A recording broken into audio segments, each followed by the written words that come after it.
Bismillahirrahmanirrahim. Alhamdulillahi Rabbil Alameen. Wassalatu wassalamu ala Rasulillahi wa ala alihi wa sahbihi ajma'in wa ba'd. So we're on hadith number 23 in Bulugh Al-Maram. Inshallah. So the last time we were talking about eating the food, eating from the plates and drinking from the vessels of the kuffar. Permissible or not permissible? Not permissible. What? Not permissible. Oh yeah, Rabbi, you got to go back and revise. Permissible? Permissible. Permissible unless, like, in general, the hukm is what? Jawaz. But what was specifically mentioned in that hadith?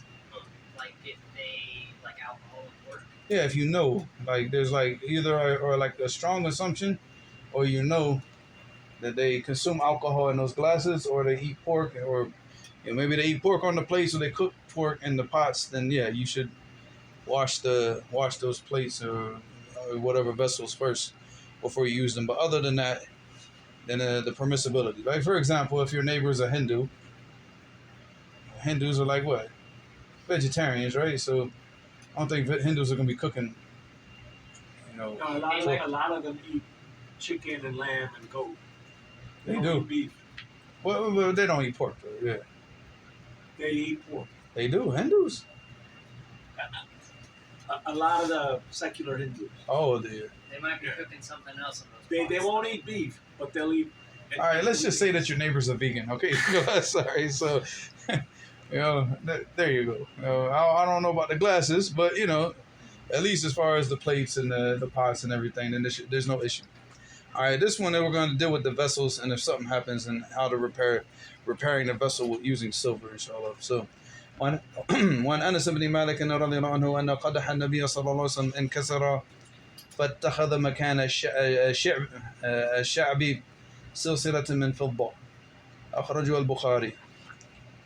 So Anas ibn Malik رضي الله عنه, he said أن قدح. Alright, قدح النبي, القدح is what? To rebuke someone? No, القدح is a vessel. Oh, okay. Alright, but it's not the same as a koob. It's different than a koob. Like a koob, like the word cup in the English language. It comes from the word koob, waqwab in the Arabic language. A koob, it has a maqbad. Maqbad means like what?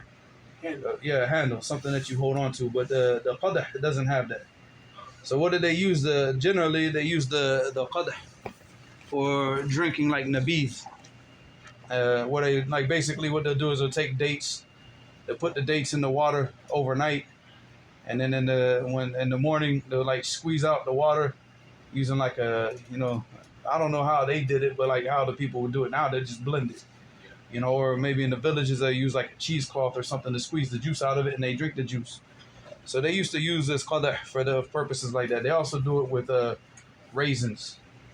You know how they used to do it in Damaj, like the Damajis, they used to grind up the raisins. They used to take the raisins, they let the raisins soak in water until they because the real dry raisins, I'm not talking about like these California, these are like fake raisins, they're just like, they just put sulfur on them.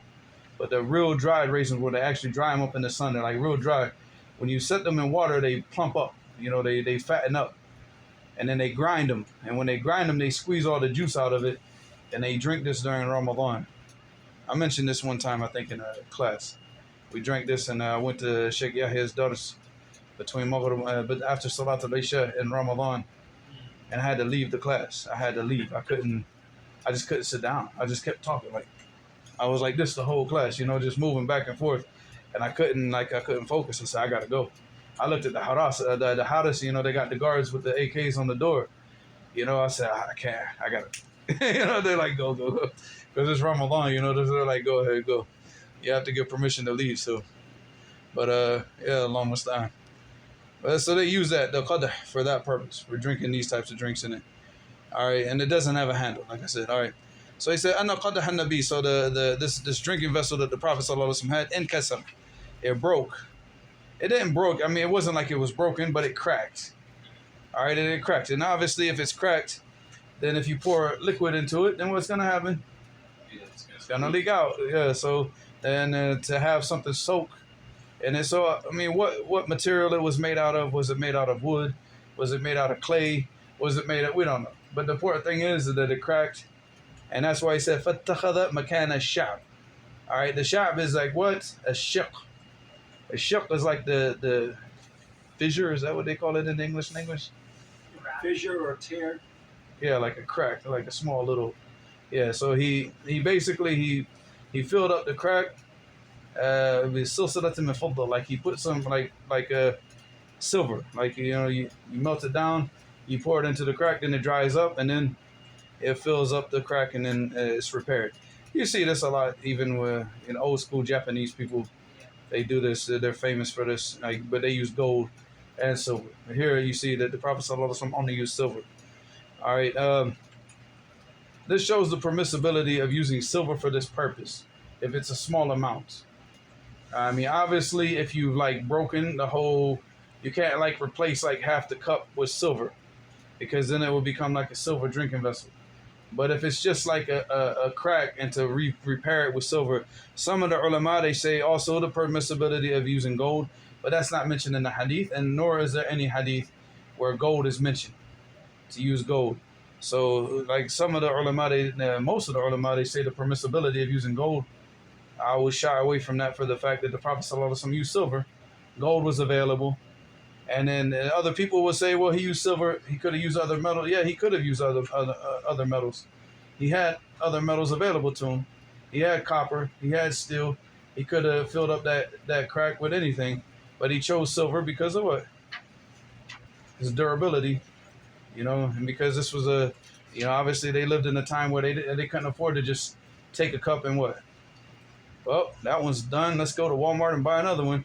No, they didn't have that type of ability. So you see like their cups and everything, they basically have one cup most of their whole entire existence, and if it cracked, they repair it. So he's going to repair it with what's going to be the most durable.